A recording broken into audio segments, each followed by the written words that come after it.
আসসালামু আলাইকুম, কেমন আছেন সবাই? আশা করি সবাই ভালো আছেন। আল্লাহর রহমতে আমি অনেক ভালো আছি। আজ রমজান, 7ই রমজান।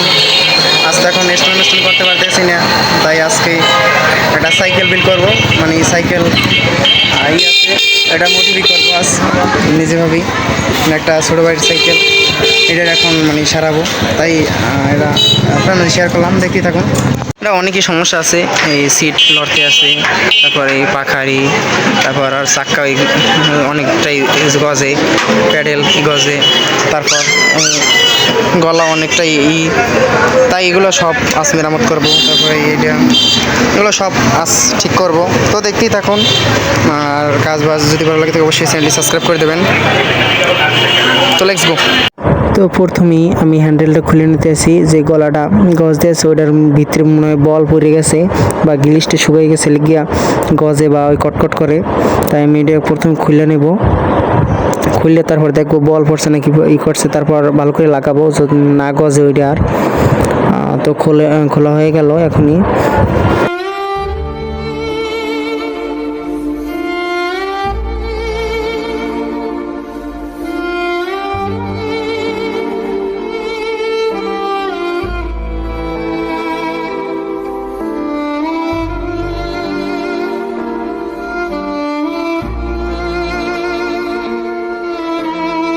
পরে দেখি না কোনো গিলিসও শুকায় নাই, আর ওই বলও পরে নাই। পরে ভালো করে ওইটা শক্ত করে নাটগুলা লাগাই দিতে আসি, যেন না গজে। আর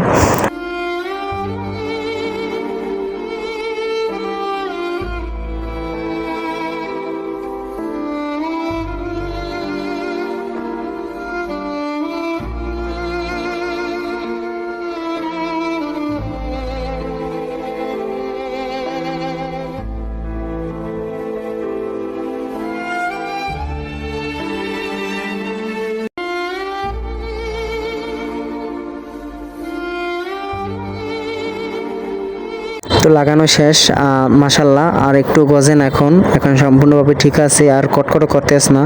তারপরে সিটটা যে গজে, সিটটা অনেক লড়তে আছে, এই সিটটা অনেক ঠিক করবে এখন। সিটটা ভালো করে নাটটা একটু টাইট দিলে আশা করি সিটটা ঠিক হয়ে যাবে। তাই প্রথমে সিটটা খুলে নিতে আসি, ও ভিতরের নাটগুলো দেখি ব্যাক হয়ে গেছে, তারপর ওগুলো সোজা করে তারপর নাটটা লাগাইতে হইবে। এখন আঁতুর দিয়ে এটা আমি পিডিয়ে সোজা করব, সোজা করে তারপর নাটগুলো ওইটা দিয়ে ভালো করে লাগাই দিলেই আশা করি সিটটা ঠিক হয়ে যাবে। সিট খুললে শক্ত করে নাটটার এখন লাগাই দিতে আসি, যেন ওইটা না আর গজে, মানে না লড়াচড়া করে। তো লাগানো শেষ, এখন দেখি একটু লড়াচড়া করতে আসে না, তাই এখন সাইকেলের সাথে লাগিয়ে দিলাম। এখন সামনের চাক্কাটা অনেকটাই গজে, তাই সেটা ঠিক করবো এখন। তাই সাইকেল থেকে চাক্কাটা খুলে নিলাম, খুলে নিয়ে ওইটা নাটটারে ভালো করে টাইট দিতে হইবে, টাইট দিলে আর ওইটা গজবে না। তো এখন সাইকেল থেকে চাক্কাটা খুলে নেব, নিয়ে তারপর ওইটা নাটটা টাইট দেবো। এখন টাইট দেওয়ার জন্য নিচ দিয়ে আমার একটা হাতুড়ি আছে, ওটা দিয়ে ধরতে হবে একটা নাট, আর উপরে দিয়েই একটা নাট ডালির সাথে বাজায়, এরপর মোড় দিলে নাটটা টাইট হয়ে যাবে। দুই পাশ থেকে টাইট হয়ে যাবে, তাহলে আর ওই চাক্কাটা ঘষবে না একটুও। তো এখন নিচ দিয়ে ধরবো ওইটা দিয়ে, আর উপরে দিয়ে ওইটা। তো মাশাল্লাহ, নাটটা টাইট দেওয়ার পর একটু আর গজে না। এখন সাইকেলের সাথে চাকাটা লাগাবো, লাগাইলে সামনের চাকা সম্পূর্ণ ঠিক হয়ে গেছে, আর একটু গজ দিয়েছেন। এখন ভালো করে টাইট দিয়ে সামনের চাকাটা লাগিয়ে নেব, তাহলেই সামনের কাজটা শেষ। তো সামনের চাকার কাজ শেষ, এখন পিছের চাকা গজে, পিছের চাকাটা এখন ঠিক করব। এখন পিছের চাকার নাট দুটো ঢিল দিয়ে চাকাটা খুললা তারপর ওইটা ঠিক করতে হইবে। তো দেখি নাটটা খুলতে আসে না, পরে আঁতুর দিয়া কিছু আস্তে আস্তে পিটান দিয়ে দেখতে আসি নাটটা খুলেনি, নাহলে অন্য টেকনিক অবলম্বন করতে হবে এটা খোলার জন্য। পিছের চাকা খুলে টুলে ঠিক করার পর এখন সামনের যে ক্লাসটা ভাঙা, নতুন একটা ক্লাস কিনে আনছি দোকান থেকে। তখন ক্লাসটা মনে করেন লাগাইলেই সামনের সম্পূর্ণ কাজ শেষ, সাইকেলের প্রায় সব কাজই শেষ হয়ে যাবে। এখন ক্লাসটা ব্রেকটা লাগাবো, আর সামনের গিয়ারটা লাগাবো।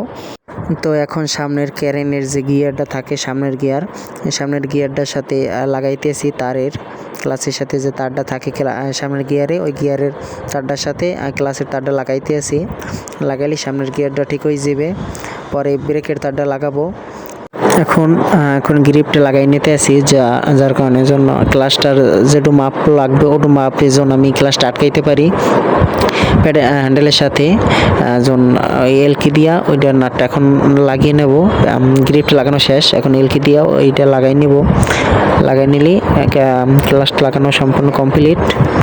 এখন পিসের ব্রেকের সাথে ক্লাসের যে তারটা আইছে ওইটা পিসের ব্রেকের সাথে লাগাই নিতে আসি। যখন পিসের ব্রেকটা যখন ধরে এখন তারটা ব্রেকের সাথে ভালোভাবে তারটা টাইট দিতেছি এল দিয়া। তারপর দেখবো ব্রেকটা কিরম কি ধরে। পরে দেখতে আসি ব্রেকে একটু ধরতে আসে না, মানে অনেক দিন আসলে নষ্ট হইয়া পরে ওই তারের কাভারের ভিতরে জং পড়ে গেছে। তাই এখন কাভারের ভিতরে তেল দিতে আসি, যার কারণে জংটা মনে করেন নষ্ট হয়ে যাবে, তারটা খুব ভালোভাবে দৌড়াইবে। তাই কাভারের ভিতরে তেল দিয়ে নিতে আসি। তেল দেওয়ার পর তারপর কাভারের ভিতরে তারটা ভরবো, তারটা ভরার পর দেখবো আবার ব্রেকে কাজ করে কিনা। তো সম্পূর্ণ সব কিছু ঠিক করার পর ফাইনাল লুক, চাক্কা একটু গজে না মাশাল্লাহ, ফিটে কিছু গজ দিয়ে আছে না, নিটি কারেন্ট কিছু গজে না, গলাও মাশাল্লাহ ঠিক হয়ে গেছে, চাকাটাও সামনের চাকা একটু গজে না, আগে অনেকটাই গজ দেয়। তারপর সিটটাও অনেকটাই লড়তে পরে এখন দেখতেছি খুব ঠিক আছে। সিটটা মাশাল্লাহ অনেকটাই এখন ঠিক আছে, এখন একটু গজ দিয়ে আছে না সিটটা। তো ভিডিওটা কেমন লাগছে সবাই অবশ্যই কমেন্ট বক্সে বলে যাবেন। আর যদি ভিডিওটা ভালো লাগে থাকে অবশ্যই চ্যানেলটি সাবস্ক্রাইব করে যাবেন। দেখা হচ্ছে পরের কোনো ভিডিওতে। আজকের ভিডিওতে আল্লাহ হাফেজ, এই পর্যন্তই। ভালো থাকবেন, সুস্থ যাবেন, আমার জন্য দোয়া করবেন। আল্লাহ হাফেজ।